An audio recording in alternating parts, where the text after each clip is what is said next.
England head coach Stuart Lancaster has made 6 changes ahead of the visit of the Springboks on Saturday after the loss to Australia last week. Alex Corbisiero is in for Joe Marler. Joe Launchbury starts alongside Parling in the second row, with Wood and Morgan partnering Rob Shaw in the back row. In the back division, Ben Youngs comes in for Danny Kerr and Mike Brown is moved to the left wing for Charlie Sharples, a sign that the Springboks may present more of an aerial threat. We've got changes, I guess, made for a couple of reasons. One, we've got some lads who are back in the equation now, who previously weren't, so it's great to have both Alex Corbisiero and John Joseph back. They came through the LV game at the weekend well for London Irish, and I said both took their spots in the matchday 23.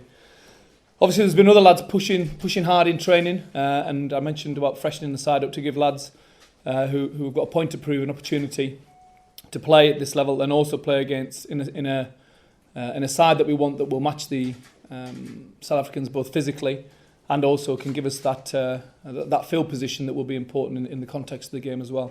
So obviously great to have Joe Launchbury to make his debut, starting debut. He's done really well in the last couple of weeks. He's very impressive in training, and I think the time is right now to give him his starting point. And the likes of Tom Wood, Ben Morgan, Ben Youngs, Mike Brown, Moritz Botha and James Haskell, I think will all provide energy, either from the starting team or from the bench.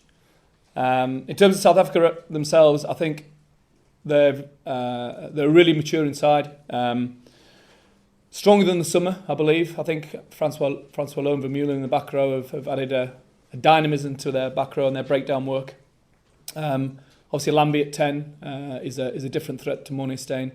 But as you can see in their performances against both Ireland and Scotland, they're going to be a very difficult side to beat, but we're more than ready for the challenge and looking forward to it. There's a bit of horses for courses in terms of getting the physical presence right in our back row, no doubt about it. I thought, let's say both Tom Ward and Tom Johnson played well last week. But also it comes back to the original point about when you've got the margins between players very small and you've got lads chomping at the bit to prove a point, coming in and adding that energy and motivation to a side does make a difference also. I'm very fortunate that I've got 2 very, very good 9s. I think both did good things in the game, but both did 1 or 2 things that they were a little bit disappointed with, whether it was the kicking game or the tap and go. But we back them both, and we know both are quality players. We've seen that, and we've seen them in training.